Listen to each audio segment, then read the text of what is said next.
Em 2026, cada vez mais o SaaS tem menos interface e mais caixas de prompt. E nesse vídeo aqui eu quero falar sobre a nova geração de UX do SaaS que estão nascendo e o que a gente pode aprender com isso, né? O que a gente pode pensar e melhorar nos nossos negócios para que a gente construa experiências que façam sentido. Até porque, para e pensa comigo, o onboarding, que antes era um processo que tinha várias telas, que a gente guiava as pessoas, falava, clique aqui, faça isso, vai para lá, agora para cá, veja como usar isso. Agora, no final do dia, muitos dos SaaS, e não só hoje, mas futuramente, vão ser caixas de prompt. Então, como que a gente pode melhorar essas interações, essas experiências a partir de contextos e falas? Então, vamos explorar um pouquinho nesse vídeo aqui, beleza? Então, partiu o vídeo de hoje.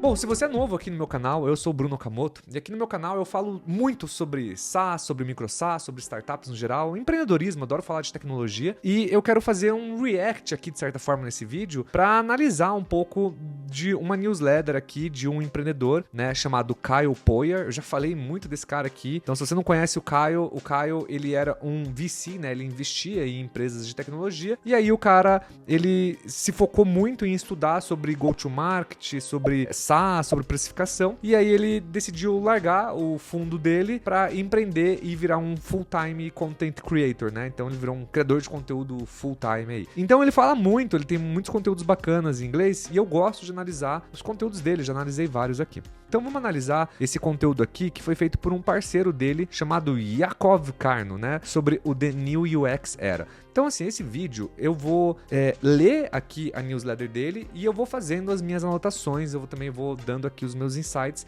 pra gente pensar juntos aqui, tá bom? Então vamos dar um zoom aqui pra gente ler isso aqui juntos, tá? Então bora lá.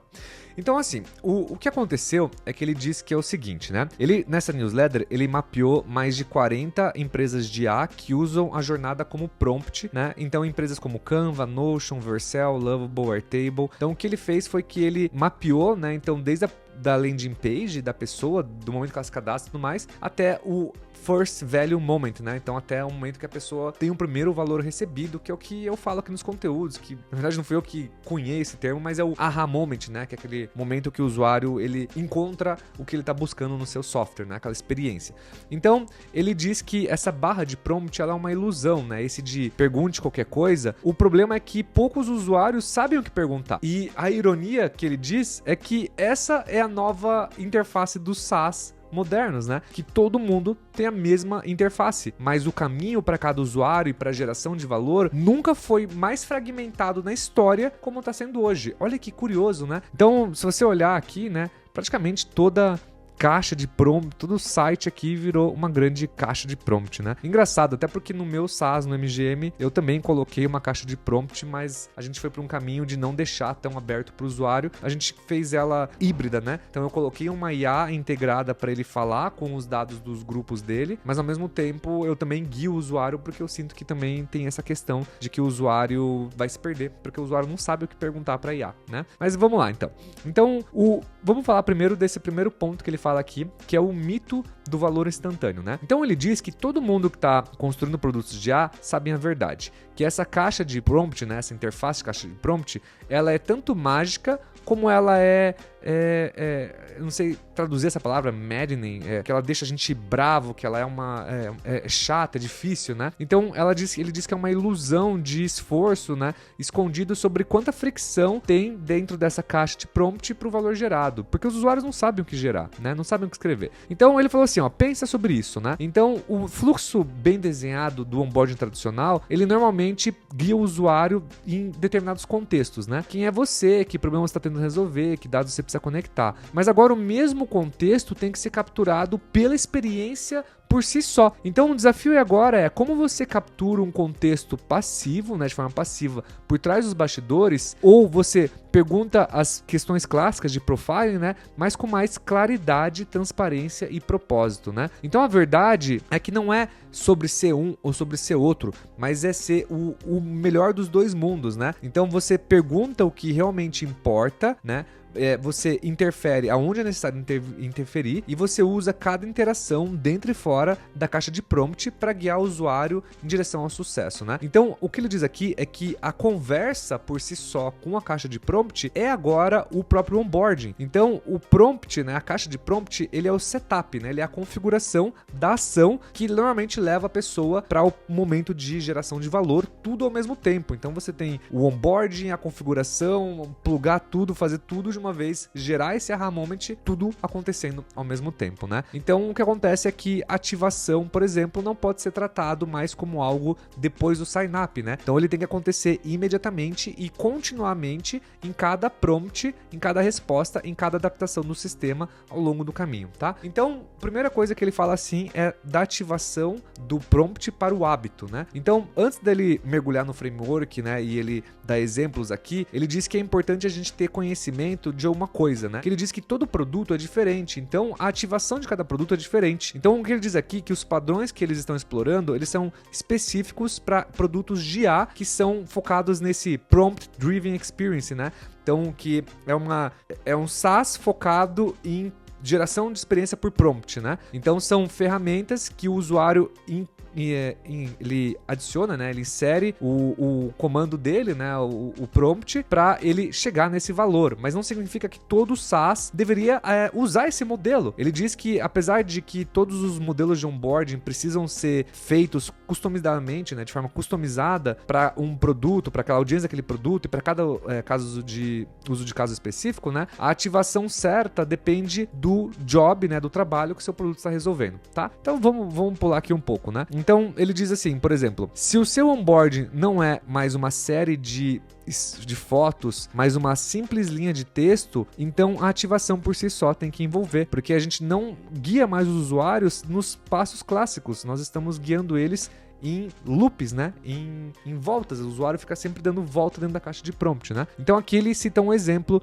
da Gama e da Wix, né? Então a Gama coloca aqui, por exemplo, caminhos de onboarding para a pessoa, tipo, poste por texto, gere com IA, importe de um arquivo, né? O Wix fala que também assim, use IA para criar um site ou crie através de Vibe Style Creation, né? Então provavelmente dá para você criar colocando prompt e gerando, né? Então no produto LED Growth tradicional, que são os produtos normalmente que é self-service, né? Que as pessoas vão lá e contratam a ferramenta por si sós, não precisam ter uma interação humana. Ele diz que o processo é esse, né? Então é a configuração, o time to value, né? O aha moment lá que a gente falou e a formação do hábito, né? Então você ajuda os usuários a começar, você ajuda eles a chegar nesse primeiro momento de valor e você ajuda eles a criar um padrão repetitivo de sucesso, né? Então, de novo, você cria esse hábito, né? Setup, aha moment e hábito, né? Hoje, a ativação ela acontece dentro de um ciclo que é o prompt, contexto, resultado, ação e hábito.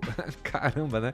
Complexo, né? Complexo. Mas olha só, então o que é o prompt, né? O prompt é a nova experiência do sign-up. É onde o usuário declara a intenção dele. Então, quanto melhor um prompt, melhor a experiência do que a pessoa tem, né? Sem ter nenhuma fricção, se tem dúvida. Então, um exemplo que ele cita aqui é da página do Replit, que é um exemplo épico, né? Então, o que ele coloca aqui? Ele diz que o Replit, ele não é só uma caixa de prompt que deixa você colocar qualquer coisa. Ele educa você no que seria um bom prompt. O Replit, ele coloca aqui, né? Então, faça um website para adultos mais velhos que ajude a criar their own levels and challenges, seus próprios níveis e desafios, né? Tipo, faça um site para profissionais da indústria que não sei o que. Faça um site para não sei o que. Então, ele já deixa sugestões de prompts para as pessoas, né? Então, o próximo ponto que ele diz aqui é o contexto, né? Então, ele diz que esse aqui é o setup escondido. Então, alguns produtos, né, eles são conectados com dados ou depende do comportamento. Outros ainda pedem questões de onboarding, né? Então eles fazem perguntas, né? Igual eu faço isso no MGM para personalizar resultados. Então os dois caminhos funcionam se o resultado for relevante. Então no Lovable, por exemplo, ele ainda usa o modelo clássico de onboarding, onde ele faz perguntas como, por exemplo, de onde você escutou sobre a gente, para que você vai usar o Lovable, como que você se descreve, o que você vai construir, né? Então ele mapeia personas, de certa forma, né? Ele mapeia quem são as pessoas, de onde ela veio, quais as intenções dela, o que pessoalmente eu ainda acho fundamental fundamental todo SaaS ter isso. Então, se você tá montando um SaaS agora, eu considero fundamental você sempre fazer essas perguntas. Então, no caso do MGM, eu sempre faço 3 perguntas, né? Então, eu pergunto qual a sua profissão, como você ficou sabendo da gente e qual a sua expectativa com a nossa ferramenta. Que basicamente, no caso do Lovable, é como você vai usar o Lovable, né? Então, eu gosto muito de ter essas informações porque me ajuda a ter dados para entender quem é meu público, o que tá acontecendo e tudo mais, né? Então, o output aqui, ele diz que é o momento da verdade, né? Então, ele falou que o resultado do output, ele tem que ser impressionante e útil, né? No final do dia. Então, ele tem que ser, ao mesmo tempo, impressionante e útil. Não, o usuário tem que ter aquele wow, né? Tipo, nossa, cara, que incrível, que massa. Mas a relevância é o que mantém a retenção, né? Então, não adianta também fazer uma coisa muito legal, mas não é relevante, só ficou bonito, por exemplo. Aí, ele diz que a ação é a ponte, né? Que é o primeiro passo crítico do produto, né? Então, depois que a ativação aconteceu, depois que o usuário teve o que ele recebeu, ele entra na ação, que é editar, publicar, compartilhar e integrar com os fluxos do usuário. E aí inicia-se o hábito, que vira esse loop, né? Onde ele fica nesse efeito composto, né? Então, cada prompt ensina o sistema e o usuário e vai construindo confiança e melhorando, né? Diminuindo o tempo para valor. Então,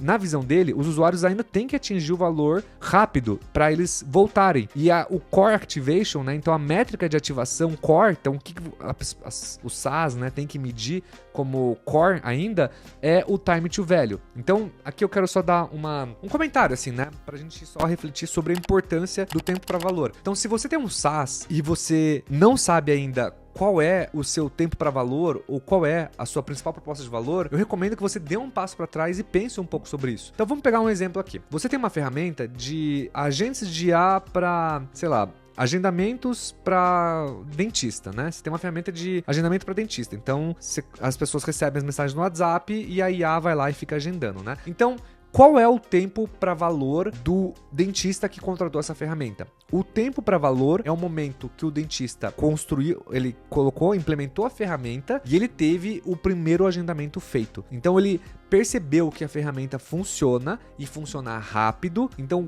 quanto tempo, desde o momento que o cara criou uma conta até o momento que ele teve o primeiro agendamento feito, quanto tempo isso demorou e quais foram as fricções que ele teve no caminho. Então tudo que for fricção, você tem que tirar da frente, entendeu? Sai da frente e deixa só esse tempo para valor. E isso tem que ser fundamental você medir, né? Então, no caso do dentista, qual que é o valor que ele ganha dele ter um agendamento feito de forma rápida?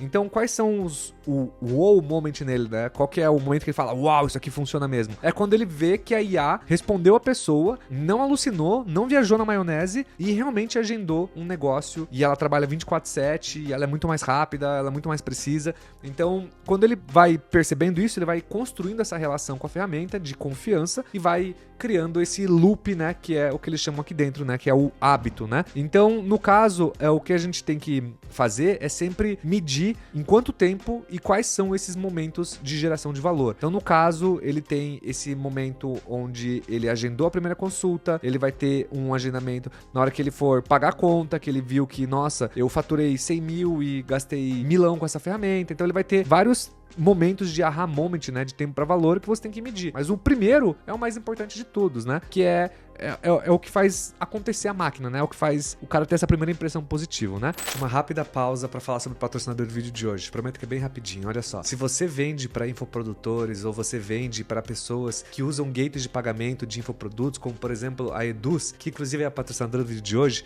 vocês podem se conectar ao ecossistema inteiro da Eduz através do DevHub e desenvolver qualquer aplicação para infoprodutores ou para empresas que utilizam a Eduz como gateway de pagamento. Dá uma olhadinha aqui. Se você acessar o portal do DevHub, vocês conseguem, por exemplo, conectar a API pública deles com a maior facilidade do mundo. E vocês têm vários tipos de webhooks, por exemplo, webhooks de área de membro, webhooks de fatura, de contratos, de bilheteria. Inclusive, vocês podem criar fluxos completos de automação usando N8N. Então é um portal bem legal, principalmente para quem quer desenvolver soluções para um mercado específico. Existem muitas oportunidades aqui, basta ter um pouco de vontade e um pouco de criatividade, beleza? De volta pro vídeo de hoje. Vamos lá. Ele diz que o design hoje em dia tem que ser para ativação real, né? Então ele falou assim, ó, vamos sair um pouco desse conceito, né, e vamos para a parte concreta de experiências de produto que realmente fazem os usuários voltar. Então, só porque é legal não significa que é útil, né? Então, ele diz que existe uma tentação para fazer toda a experiência de mágica com animações, com sugestões criativas e com empty states, né, com sugestões para ele. Ele diz aqui que a diferença de produtos que usam IA para entreter, né, que para dar prazer, de certa forma, e dos que retêm as pessoas é simples, né? Que o primeiro para no primeiro momento de wow, né? Então, o cara foi lá, entrou no Replit, digitou lá um prompt, quero montar um app, não sei o que. Aí ficou algo meio mal ou menos, daí o cara não sabia o que fazer e tal, meio que saiu assim, foi embora. E o segundo é que ele diz que ele constrói um caminho para geração de valor repetitiva. Então o cara foi lá, criou o app e aí ele fala, cara, uma coisa que você pode fazer no seu app é isso aqui. E aí ele já começa a sugerir para forçar o usuário a colocar mais prompts, a usar mais o sistema, né? Então, o que você tem que focar a sua atenção aqui é no seu primeiro prompt e imediatamente nos próximos passos, que é onde os usuários vão ganhar esse momento ou eles vão desistir do aplicativo, né? Então, ele diz que quais são os melhores times fazendo isso nesse momento. Então, o primeiro que ele diz é o caso do Anchor, né? Do Anchor. Eu não lembro qual que é essa empresa. Deixa eu ver aqui qual que é o Anchor, que eu não lembro. Eu acho que o Anchor foi uma do Spotify que eles compraram. É isso aí, né? O Anchor é o do podcast, né? Que o Spotify comprou. Então, ele diz assim, ó. Don't tell users they can generate anything, né? Então, ele diz assim, não diga para os usuários que eles podem gerar qualquer coisa. Mostre para ele coisas específicas, exemplos concretos de como eles podem realizar o trabalho deles. Então, o Canva faz isso com muito sucesso. Então, tipo assim, os exemplos deles não são usem IA. Eles são assim, design um social post, faça um post social, crie uma apresentação, edite essa foto. Então, cada uma dessas direções cria uma experiência customizada com um visual distinto e com um purpose drive, né? Com um objetivo muito claro, né? Então vamos ver se vai abrir essa foto aqui. Eu vou dar um 404. Poxa, os caras são foda, hein? Então olha só, aqui no Canva, né? Então ele coloca aqui o Use Case Selection. Então para que você vai usar, né? Então isso já melhora já a experiência e define o caminho que o cara vai ter. Ele já coloca subcategoria aqui, né? Então de novo para ele criar esse aha moment para aquela categoria específica, para não ficar uma coisa muito abrangente. E ele coloca micro experience for each subcategory. Então ele cria experiências para cada subcategoria, né? Então você coloca em formato aqui e ele consegue colocar o formato para cada rede social, criando uma experiência para cada rede social, por exemplo. Então isso aqui é muito legal. Outro exemplo que ele usa é esse do debrief, né? Então ele diz que esse debrief usa variações para inspirar. Então prompts claros, múltiplas pontos de entrada e media type, né? Então, por exemplo, media type. Então qual tipo de mídia você quer criar? Então o que é essa ferramenta faz? Debrief. Vamos só dar uma olhada que eu não sei. Your AI Advertising Agency. Então é para criar criativos, né? E coisas do gênero. Então aqui você pode subir já um vídeo direto, né? Você pode escolher o tipo de mídia, né? Aqui embaixo você consegue escolher o tipo de formato, né? De mídia, né? Se é fotografia, vídeo, UGC, ads e tal, para isso criar confiança no prompt. Então, a partir do momento que o usuário seleciona o tipo de conteúdo que ele vai criar, né? Ele começa a afunilar o prompt para ter um output melhor, né? Seguindo aqui, vamos para o ponto 2. Ponto 2 é, ajude os usuários a entender que tipo de tarefas o seu produto suporta, né? Que tipo de coisa que ele pode criar, se ele pode explorar, se ele pode analisar, se ele pode fazer o resumo, né? Então, ele diz aqui alguns cases, né? O Zapier organiza os prompts por workflows. O Zapier, por exemplo, ele organiza os prompts dele por tipos de workflow, dando para os usuários imediatamente um modelo mental do que é possível, né? Então no Zapier aqui, por exemplo, ele diz que você pode organizar os workflows por tipo, dando para os usuários um modelo mental do que é possível. Então ele diz aqui que você tem essa gestão de leads, suporte ao cliente, marketing e vendas, gestão de projeto. Então ao clicar, por exemplo, em suporte ao cliente, ele já sugere vários prompts, né? Então aqui ele está sugerindo 4 prompts, né? Ou gestão de leads, ele sugere 4 prompts para você colocar o prompt e ele criar o fluxo para você. No caso do Gamma é muito parecido, né? Então o Gamma ele coloca aqui, é muito claro e fácil de navegar com tabs e call to actions, né?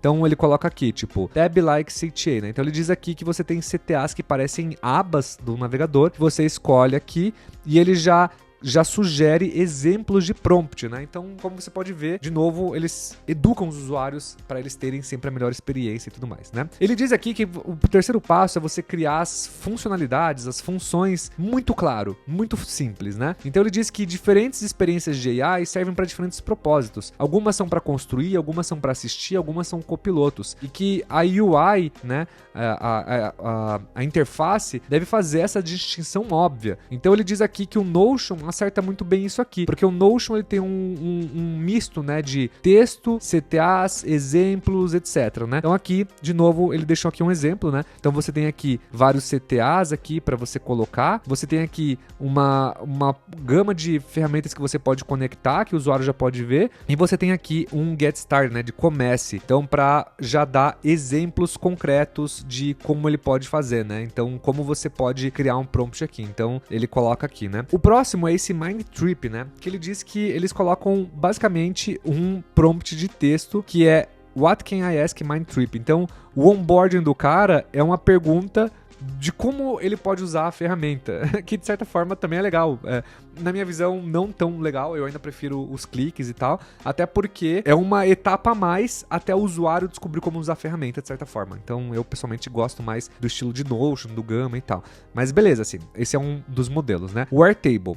O Airtable, o que ele fala aqui? Um grande exemplo de confusão para evitar é que ele falou que durante o onboarding dele desse OMI, ele diz que ele está posicionado como um assistente de pesquisa, mesmo que no subtexto explique diferentes funções, né? Então ele diz assim, que esse OMI é um assistente de pesquisa, mas que ele explica outras coisas nos subtextos, né? Então nos templates e nas coisas para fazer. Então ele falou que isso, por exemplo, gerou um pouco de confusão, especificamente nessa ferramenta do Airtable, tá? O próximo ponto é a integração de contexto, data e fontes, né? Então ele diz aqui que os prompts mais fortes, eles não vivem em isolação, eles integram com os melhores lugares, melhores ferramentas, para que os usuários nunca se sintam perdidos ou percam a visibilidade das funcionalidades core do sistema. Então no Notion, ele diz que ele deixa destacado ali, né, então a questão de ter várias ferramentas aqui, né, que nem o do Notion já mostra direto de largada ali. Já o Bolt, por exemplo, ele já deixa aqui também algumas sugestões, né, importar Figma, GitHub, etc, né. Na página antiga dele, ele tinha múltiplas integrações de prompts e exemplos, né, aqui ele deixou mais minimalista, né. Esse Leap, ele coloca aqui, né, Leap calls out when API keys required based on the prompt, né? Então ele diz que baseado no prompt, ele já mostra os conectores, né? Então ele já dá um highlight para o que você precisa conectar para esse prompt funcionar e tal. Então funciona assim, mas eu pessoalmente, assim, de todos que a gente analisou agora, eu gostei mais do Notion, né? Eu acho que quanto mais fácil for para as pessoas entenderem as integrações, melhor. Então eu pessoalmente gosto bastante. Apesar de que, né, se você olha essa interface do Notion, ela é um pouco poluída, né? Um pouco confusa, mas de certa forma funciona. Vamos seguir aqui. Ele diz assim, que o próximo passo é você sempre recomendar um passo claro, né? Então, tipo, por exemplo, o Blink, ele sempre pergunta do que a pessoa achou do chat, né? Então vamos ver se vai dar pra abrir, que eu acho que não vai dar pra abrir. Que droga. Então, no caso do Blink aqui, não dá pra ler aqui direito o texto, mesmo fazendo zoom, mas quando ele termina de escrever a resposta aqui, ele pergunta no final assim, o que o usuário gostaria de fazer, ele sugere próximos passos, né? Já o Bubble, ele te dá 3 sugestões de partida depois que você gerou seu primeiro output, né? Então você criou alguma coisa e ele te dá mais 3 sugestões ali de partida. Já o Glide, ele ajuda a você colocar um CTA depois do próximo passo. Então ele gerou aqui e ele colocou aqui também. Então ele gerou o resultado baseado no tema, né? No texto que você deu, e ele já colocou 3 coisas. Quem faz isso também é o Claude, né? Então eu uso muito o Cloud Code aqui, por exemplo, e o Claude, ele sempre dá essa sugestão, né? Então aqui, por exemplo, aqui eu tava testando uma skill do Claude para produção de conteúdo, e o Claude, ele sempre dá ações, né? Tipo, digite para fazer isso. Às vezes ele dá o texto escrito aqui embaixo só para você dar um tab e enter que ele já coloca. Então o Claude faz isso muito bem, por exemplo, tá? E aí, alguns bônus touch points aqui que ele coloca, né? Então, por exemplo, coisas que ele achou legal, assim. Ele gosta desses botões. Então, tem algumas ferramentas que colocam, por exemplo, essa Riff e a Leap, colocam esse botão de shuffle, né? Ou me surpreenda, né? De criar algo aleatório ou me surpreenda, para fazer com que, tipo, o usuário crie qualquer coisa, né? Pra ele dar esse primeiro passo, né? Então isso é legal. Outra coisa que ele acha muito legal é ter prova social dentro do contexto. Então ele diz que o Lovable e a Vercel, eles usam muito essa questão, né? Então, por exemplo, o Lovable, ele usa muito essa questão da comunidade, né? Dos templates da comunidade. O Vercel também. Então eles focam muito. E eu, pessoalmente, na minha experiência, eu recomendo demais ter templates da comunidade, assim. Então, por exemplo, se você está construindo um SaaS que você tem uma caixa de prompt parecida, uma coisa que você pode fazer é realmente deixar na versão gratuita dizendo que ele não pode publicar privado o projeto dele, tem que ficar público, e aí vira um template para a comunidade, ou, sei lá, pensar em alguma coisa. Mas é muito legal essa parte de ter templates, né? Essa livraria de comunidades, né? Porque isso aqui mostra padrões dentro do aplicativo, né? Então, é bem bacana. Bom, gente, então, resumidamente, vamos passar aqui só pra gente ter esse fechamento de toda essa construção aqui de raciocínio, tá? Então, o que é muito importante a gente saber aqui no final do dia? Que a ativação, ela tá mudando dos prompts para hábito, que é a coisa mais importante é hábito. Então, o SaaS tradicional é setup, o aha moment e hábito, né? A formação do hábito. Hoje, no SaaS que usam caixas de prompt, é prompt, contexto, resultado, ação e hábito. Então, lembrar, né? O prompt é o novo sign-up, né? Então, o cara tem que fazer um prompt direito, tem que dar bastante contexto. Então, quanto mais contexto você mostrar para o usuário, mais você vai ajudar ele no resultado que ele vai ter. O output, ele tem que ser bom. Então, isso é a questão do seu produto, né? Então, você tem que fazer um produto bom, senão também vai vir um output cagado. Você tem que ter uma ação, né? Então, depois que o usuário recebeu o output, você já tem que levar ele para uma ação. Tipo, cara, faça isso, vai para lá, faz isso aqui, para que você crie o hábito, né? Então, cada prompt tem que ensinar o sistema e o usuário para essa criação de hábito, para essa criação de relacionamento e de valor, né? Então, lembre-se, galera, aqui tem vários exemplos aqui, né, de ferramentas. Então, a gente tem o Canva, a gente tem o Debrief, né? A gente tem o Zapier, a gente tem o Gamma, a gente tem Notion, Mindtrip, a gente tem o Airtable, que ele falou que o Airtable não era um bom exemplo, mas tá aí. A gente tem esse Bolt também, a gente tem o Leap, Blink, Glide, Bubble. Então tem várias ferramentas para vocês usarem de base aqui. E não esqueçam, né? Lembre-se sempre de dar contexto para os usuários saberem o que usar na ferramenta de vocês. Então, se você está montando um SaaS agora, e acredito que muitos dos SaaS que vão nascer daqui para frente vão ser caixas do prompt, pega essas dicas, anota aí, se inscreve na newsletter do Kyle, porque a newsletter é muito boa, cara. Conteúdos incríveis, recomendo demais. E, claro, não esquece de deixar seu like e seguir o canal para mais conteúdos como esse, beleza? Vejo vocês no próximo vídeo. Até mais, galera.